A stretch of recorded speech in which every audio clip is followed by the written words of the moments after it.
Het is vrij 30 mei, de dag dat. Donders er geen juichpak meer te krijgen is. De HT-race, maar dit waar maar een makje is. Jesper Hospes uitlooit hoe hij mentaal net terug het ijs zakket.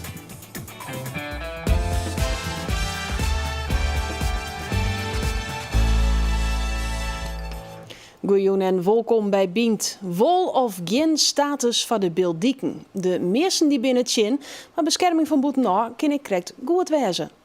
Ik persoonlijk vind het wel een behoud voor de toekomst en dat men dingen vastloopt wil, ongeacht gemeentes, regering, besluitvorming, dat het op een bepaalde manier blijft zoals het is. En dat vinden wij mooi, dus dat is alleen maar positief. Daan Levy is in Ljouwert bekend als stadsperformer, maar hij doet meer dan dat. Mooi ben en ouders betinkt hij hoe het pleinen en velden inricht te worden kunnen. Benam zijn onpak is bijzonder, want terug te dwartzien, te knippen en te plakken komen ze mooi met kort aan plan. Het is de ene keer voor een watersteun en voor de andere keer voor een romte in een Iepenbier gebouw. Daan Levy, welkom. En ik aan tafel Hilbert Haandrikman. Ik welkom. Ja, om maar even met jou te beginnen, Daan. Jij hebt meegewerkt aan zo'n project van Daan. Of Hilbert moet ik natuurlijk zeggen. Daan kwam bij jullie op school. Hoe was dat? Ja, het was meteen, volgens mij met een wedstrijd begon het. Voor een speeltuin bij Tegem achterin.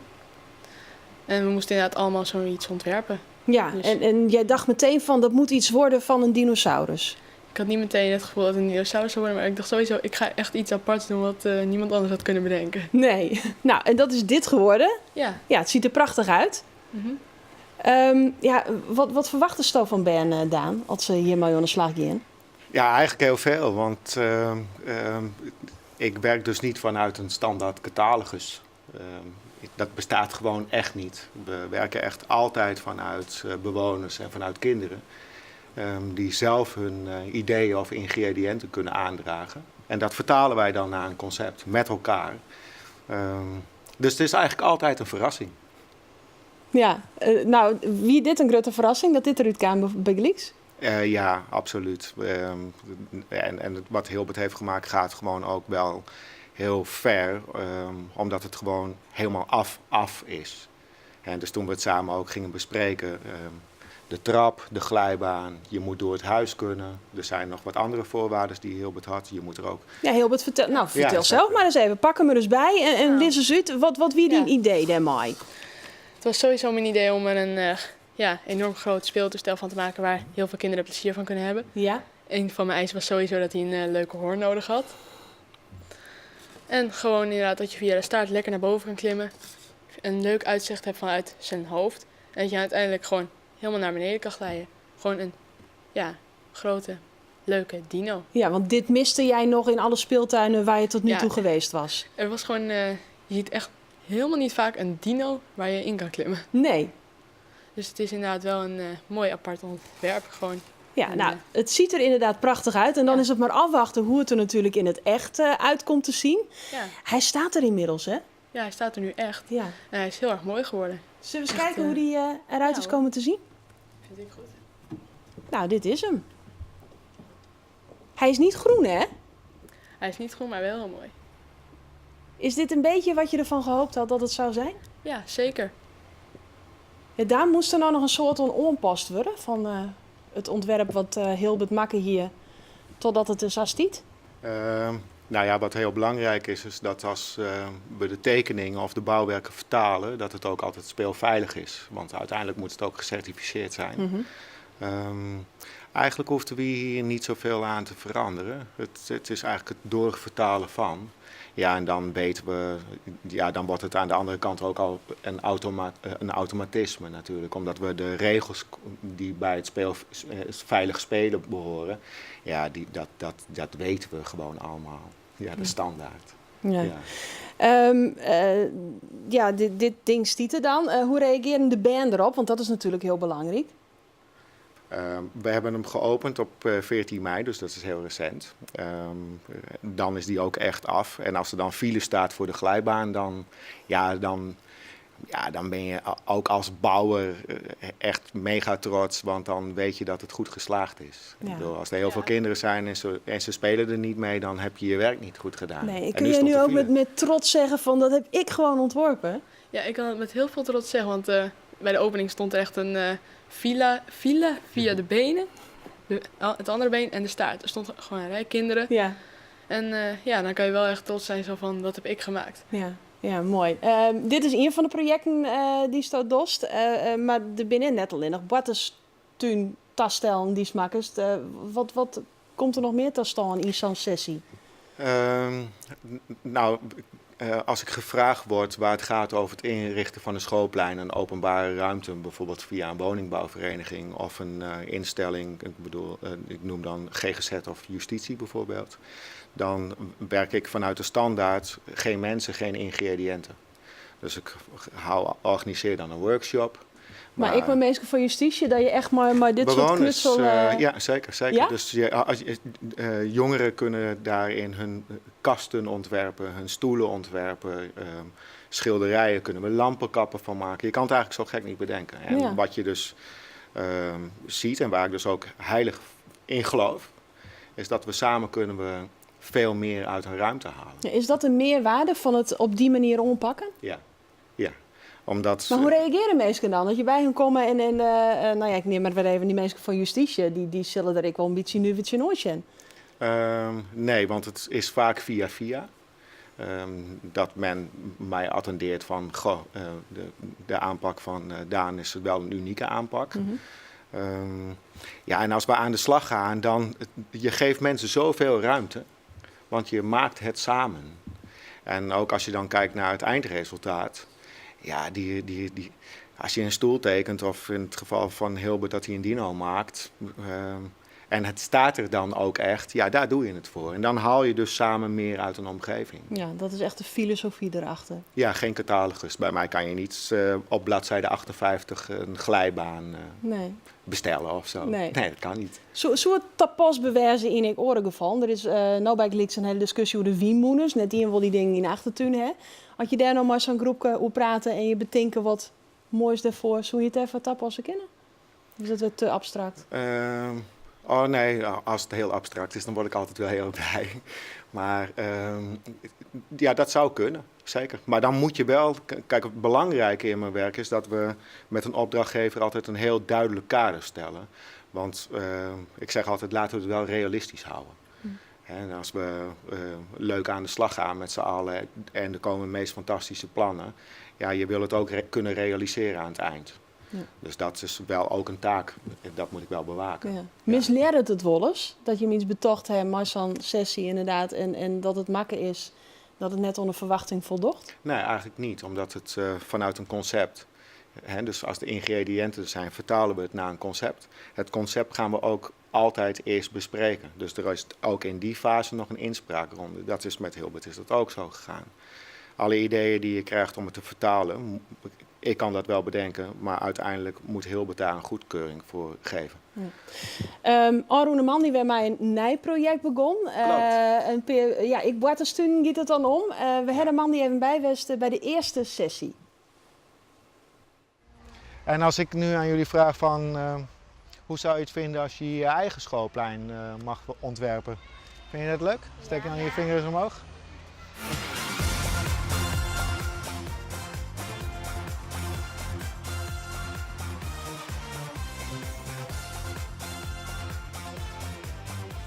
Als je hier dan aan gaat zwaaien, dan kan je bijvoorbeeld hierheen, dan kan je daarheen, dan kan je hierheen.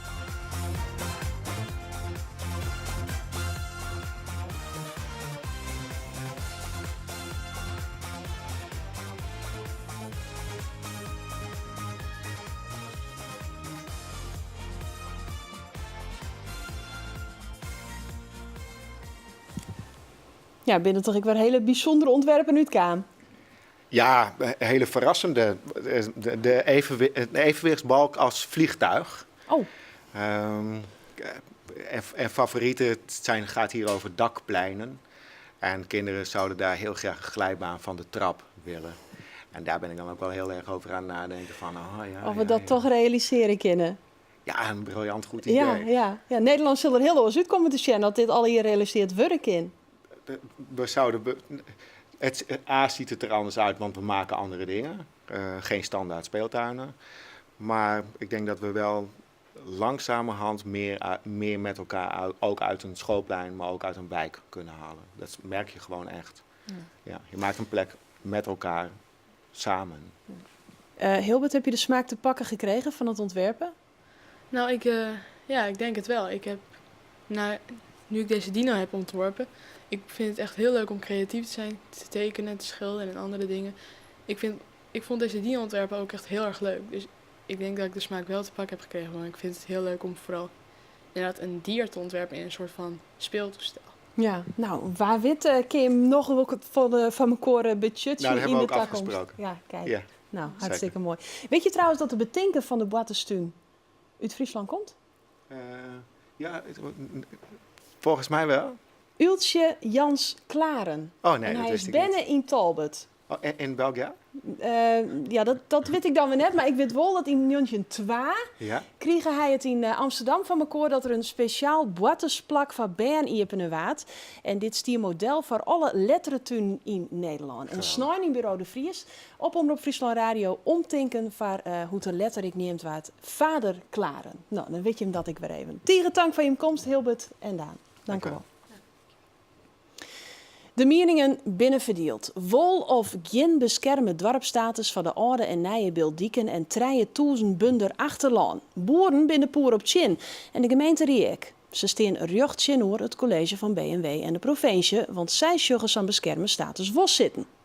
Sjog naar het laatste deel van uw Riegen.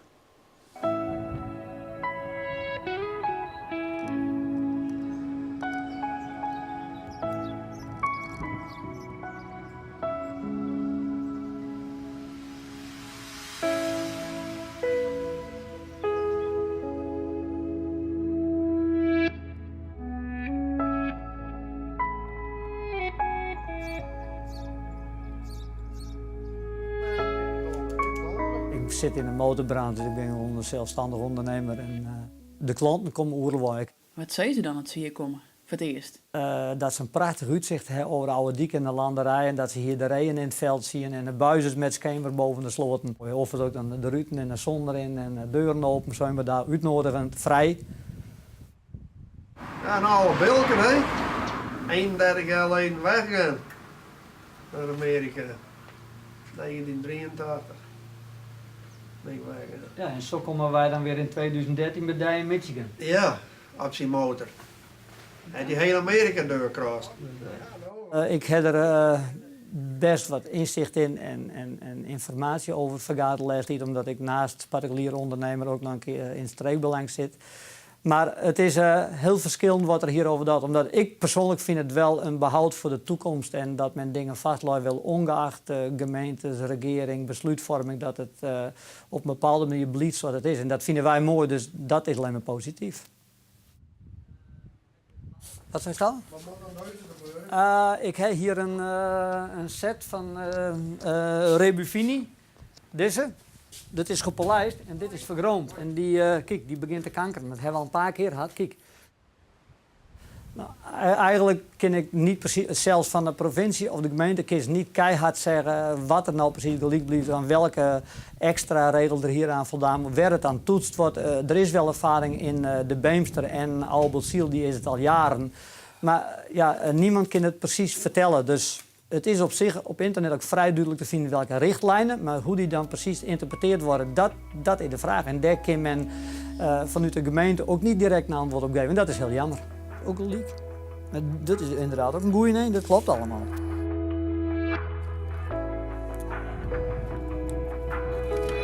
Ja hoor. Ik laat wat van je horen. Don't call us, we call you. Ik vind het wel dat de visie die eruit straalt voor langere termijn, die gaat natuurlijk bij de regering overwegen. Want hier is het misschien kort denken en daar zegt, nou ja, wat er nou gebeurt, dat karakter moet behouden blijven. En die zetten misschien wel deur, omdat ze toch denken, ja, de mensen die erin wonen, hebben vaak zien apen en beren, terwijl wij de grote lijn kennen. En daar zit ook een frictiepunt, denk ik. En ze vinden het wel zo mooi om het een status toe te geven. Dus het is eigenlijk ook een erkenning voor het gebied, wat wij ook mooi vinden, want wij leven hier. Wat zou het gebied opsmieten kunnen?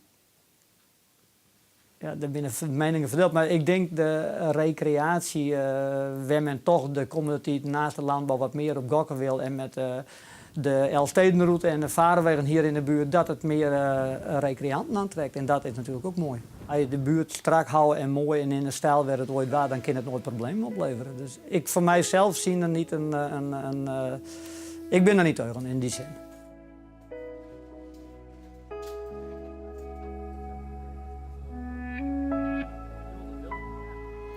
De datum van het peteer is nog net gepland, maar in Kwatten zal de provincie, maar de gemeente en de Rijksdienst van Cultureel Erfgoed om tafel. En daarna neemt de minister een besluit en dan zal duidelijk worden of de beschermde dorpsstatus er komt of dat het van de tweede keer net terugkeert. Het komt dus alle jaar wel eens. Je uit het veld slaan litten toch een chinslag, een orenwiezen van tinken en een peer handigheidjes kunnen je al helpen om uit de put te komen. Uw zaadkundige sportpsycholoog Berbe van den Berg, die weet hoe je dat ompakken matte. En ze helpt topsporters mentaal op de rit te blowen en reetrieder Jesper Hospes, die je erin van. Welkom beiden. Nou, Jesper, om er even met jou te beginnen, die krukken die ben van die. Ja, dat klopt. Wat is er gebeurd?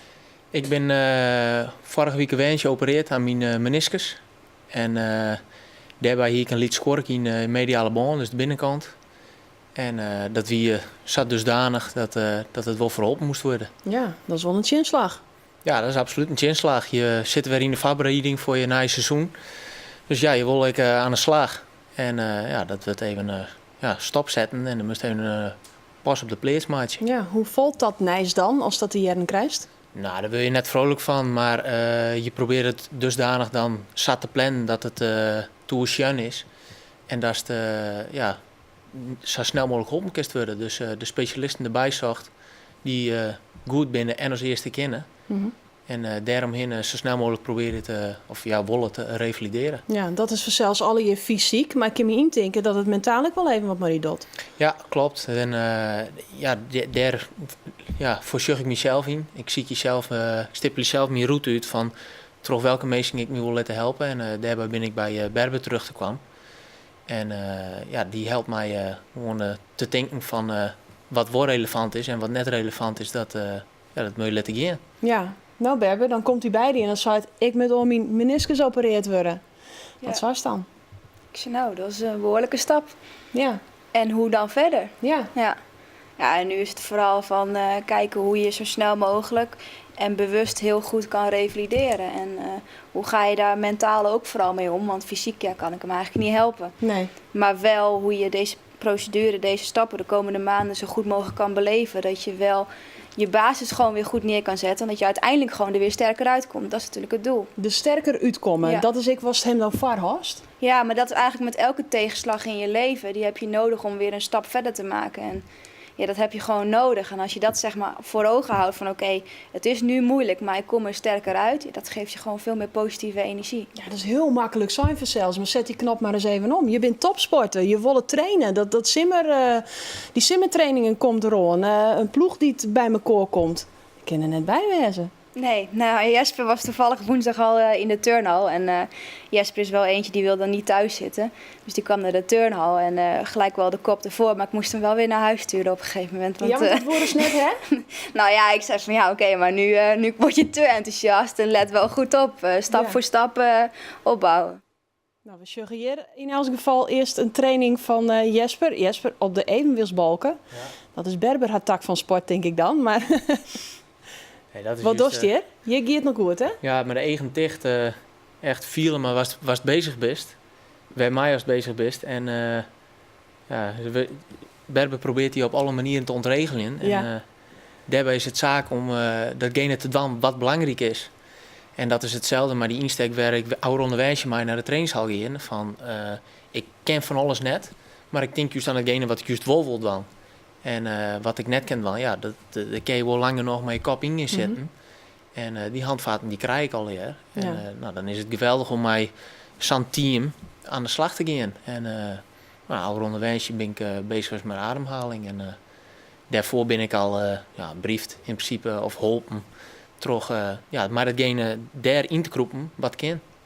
Ja, maar hij wie eens nog wat te betiets is maar om echt al in die trainingshal te komen. Nou ja, Jesper is gewoon een echte topsporter. En op een gegeven moment weet je wat goed voor je lijf is. Alleen je wil graag verder dan dat je op dat moment al bent. En dat is natuurlijk de grootste valkuil die je hebt. En dat voor veel topsporters ook wel heel herkenbaar zijn. Van, ja, je lijf is nog niet zo ver, maar je hoofd wil eigenlijk al wel 3 stappen verder zijn.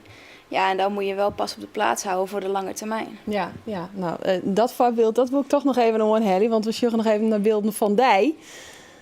Dat wie nog in die actieve turncarrière. Ja. Maar een Gibsonpoort in de trainingshal. Ja, dat kon En heel gewoon goed. ik echt aan turnen, hè? Ja, dat kon heel best. Nou, het mooie van gipsen is dat als je dan bijvoorbeeld tegen de legger aanstoot, dat voel je dan niet. Dat is ook niet erg. Nee, maar hoe vier giet dit dan? Nou, als ik dit niet had gedaan op dat moment en ik was thuis gaan zitten op de bank en ik had geen enkele training meer meegemaakt, ja, dan was het niet goed gekomen. Ik weet niet of ik dan nog door was gegaan met turnen. Maar als hij nou op waarom just, dan zoest het west had van? Ja, Ja? ja. Maar toch stuurst hem fut. Wils hij het eigenlijk ik wel? ja. Dat is toch wel heel Ja. dubbel dan? Nou kijk, dit was voor mij het moment van oké, dat kan ik, zeg maar. Ik heb dan misschien een gebroken enkel op dat moment, maar ik kon nog wel steeds aan de brug hangen en dat was ook vanuit de artsen goedgekeurd. Dus dan ga je in plaats van 3 uur trainen, ga je 1 uur trainen. En dan doe je alleen maar kracht voor je bovenlijf en wat voor je bovenbenen. Mhm. En dan spaar je je voet, maar brug kon ik heel goed en dat hebben we ook wel heel voorzichtig opgebouwd. Het weer wel verantwoorden was die. Ja, dus. het was verantwoord. Ja. Ook al ziet het er misschien een beetje Ja. gek uit. Maar dit was mijn manier van doen wat je wel kan. Ja. En niet thuis blijven zitten. Want ja, als ik het niet had gedaan, dan was ik gewoon thuis gebleven de hele dag. En dan was ik zo uit mijn ritme gegaan. Want dwaan wat je dwaan wollen en dwaan kennen. Dat is dus het belangrijkste. Wat kiest nou op dit stuit nou dwaan? In kop trainen. Die kop trainen. Ja. En hoe doet dat? Dat doe ik bij Berber in de turnhal.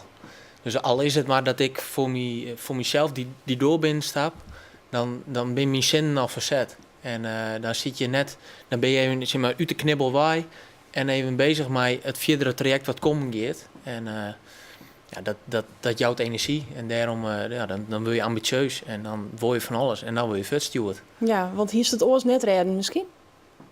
Hier is dan thuis op een bank zitten met zo'n gezicht en dacht van ja, hoe komt dit nou verder? Daar ben ik al verder voor. Dat, ik heb zoveel investeerd en ik heb genoeg chinslagen gehad en daar ben ik al bij geholpen. Dus, Ken je er goed mee omgaan met chinslagen?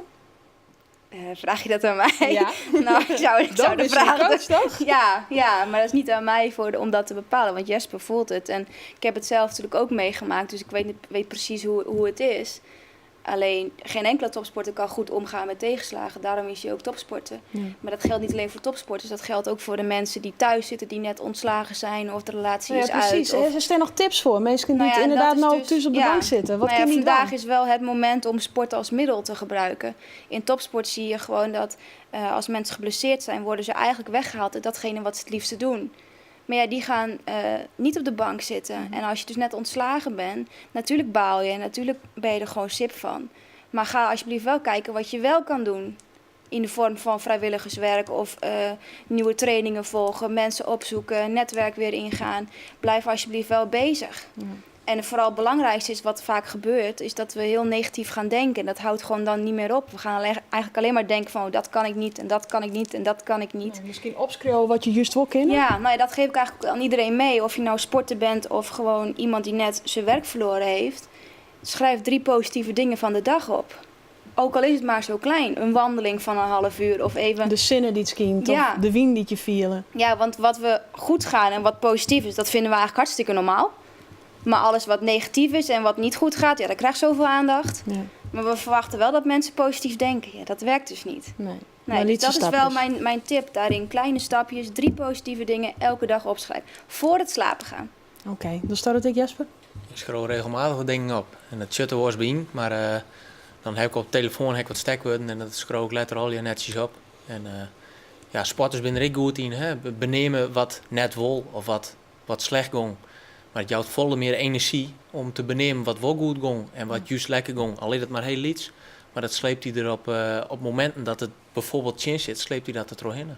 Oké. Nou, we hopen dat in carrière er net onder leiden zullen en dat ze in de winter weer gewoon mooi op het ijs is. Ja. Tegen dank van je bij de komst. Smiet het baltje maar. Ja. Hij is nog wel scherp. Precies, daar komt het om. Tegen dank. Ja, het is groeisem waar en dat beschut dat de bientuin groeit als kool. Miranda Werkman in Aad Oostenbrug die had daarom deze week weer flink aan de slag west. En man die kun je zien wat er al in je bart, maar nog vast even een fabrioeken. De eerste tuinbientjes ik al, ben heel liedjes. En op Zo. 2 weken verder ben dan kan die ik eten. Dan heb je van die hele mooie liedse fine tuinbientjes. Maar dat bin dus eerst die blom. Eerst de bloem. En dat worden stukken. Ja, dit is nou de bloem. Hier bloeit die. Hier wordt de bloem zuurig. En hier wordt die al zwart. En hier valt die af. Je haast al een liedje tuinbientjes zit erin. Ja. De anderen die had eerst bloeit. Dus dat wordt de eerste tuinbient. Man die meer dus. En wil je nou al meer zien? Zoek dan even op uw Facebookpagina. Dit wie bient, waarom schenken via uw website omroepfriesland.nl. Man die dan ben we er weer. Graag dan. Van nou een heel noffelijk weekend.